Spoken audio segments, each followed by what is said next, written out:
देश की 125 करोड़ जनता जब फैसला कर रही है सुशासन पर और भारतीय जनता पार्टी जब सुशासन की तरक्की की बात करती है तो कांग्रेस क्या कर रही है, इसका दर्शन कल हुआ है। कल बुखारी साहब के नेतृत्व में एक मुस्लिम प्रतिनिधिमंडल कांग्रेस अध्यक्षा सोनिया जी को मिला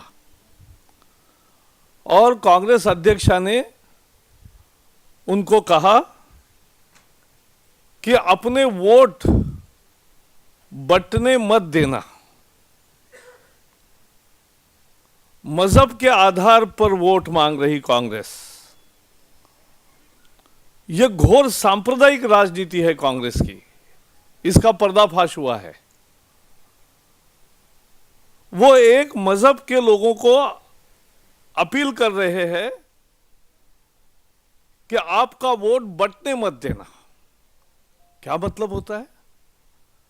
लोकतंत्र में हर व्यक्ति अपना वोट तय करता है अपने निजी राय के आधार पर, अपने कॉन्शियस पर। और कांग्रेस चाहती है कि आप मजहब के आधार पर वोट दो। कांग्रेस चाहती है कि वो मजहब के आधार पर एकजुट होकर वोट दे। ये तो मजहब पर वोट डालने की अपील है।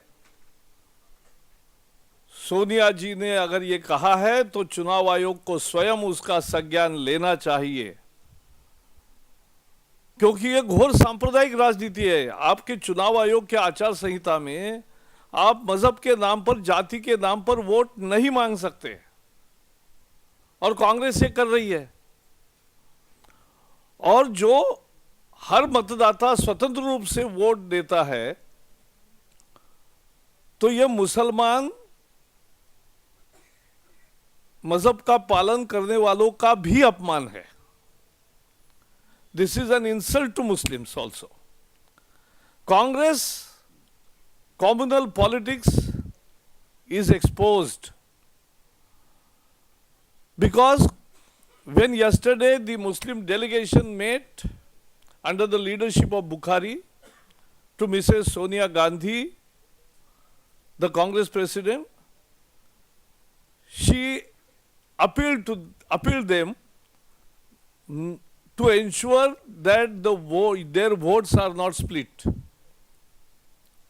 She is appealing in the name of religion to vote unitedly.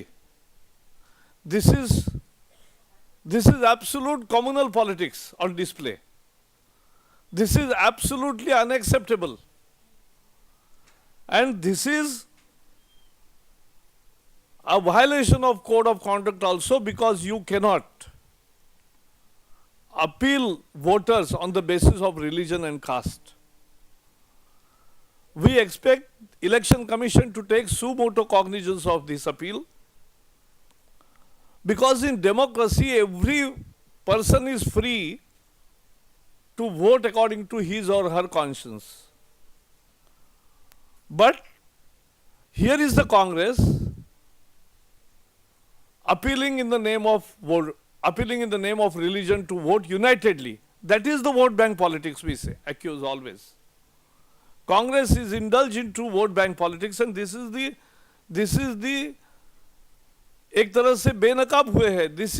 ये असली चेहरा है उनका। This is what Congress is. It's completely cross communal politics. और यहां इस देश में परिभाषा ही अलग है। हम देश के नाम पर वोट मांगते हैं तो हम सांप्रदायिक है, और हर एक कोई जो जात के आधार पे वोट मांगता है, जो मजहब के आधार पे वोट मांगता है, वो सेक्युलर है। How can it be? Here is an absolutely a new definition of secularism, that anybody, we are seeking votes in the name of the country for progress, for good governance. We are called communal. And everybody who appeals in the name of the caste, Sikhs vote in the name of religion and caste. They are called secularists. This is absolutely a perverted definition of secularism. They are not secularists, they are pseudo-secularists. And we challenge Congress to debate secularism. And we'll prove on every account Congress is the most communal party and plays all communal politics all over the country. And this is insult to the Muslim community as such, because there are Muslims voting independently, not based on religion, based on their thinking, and still you are making it as if look that it's a community will vote in one direction only and that will vote for Congress. And you are asking them that your vote should not get split, vote on base of religion. There can be a better appeal, but they have no better appeal to put before the people, and therefore this has happened. और इसलिए हम चुनौती देते हैं कांग्रेस को कि करो secularism पे बहस, हम तैयार हैं, क्योंकि आप सबसे सांप्रदायिक राजनीति करते हो। पिछले पूरे सप्ताह में भारतीय जनता पार्टी ने आर्थिक विषय पर बहुत सारे प्रश्न दागे कांग्रेस पर। कांग्रेस चर्चा से भाग गई। चिदंबरम केवल ये कहते रहे कि भाई पिछले 3-4 महीने में सीएडी की स्थिति सुधरी है। Let me tell you the truth also. The current account deficit situation, which seems to have been improved, is because of overall slowdown in economy. Therefore, there are less imports of capital goods. There is less import of many other items. And whatever he is claiming that the gold imports have come down, that doesn't mean that people have stopped purchasing gold because of the holy appeal of Chidambaram. No way. The Hawala is working overtime. So this CAD recovery is a temporary thing. For permanent CAD stabilization, you require basic reforms, जिससे exports बढ़ेंगे।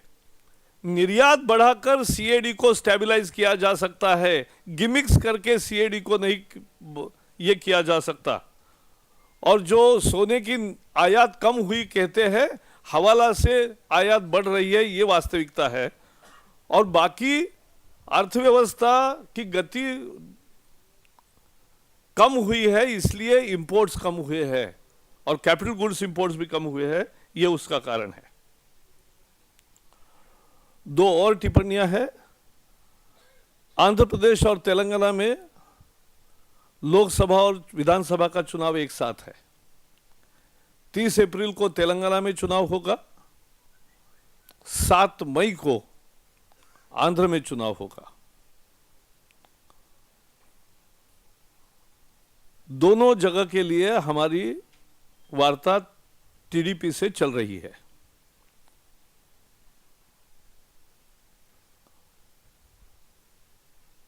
और जैसे ही नतीजे पर पहुंचेगी, हम आपको सूचित करेंगे।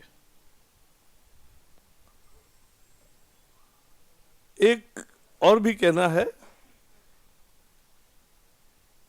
बेनी वर्मा और आजम खान, यानी इनसे ज्यादा क्या उम्मीद कर सकते हैं।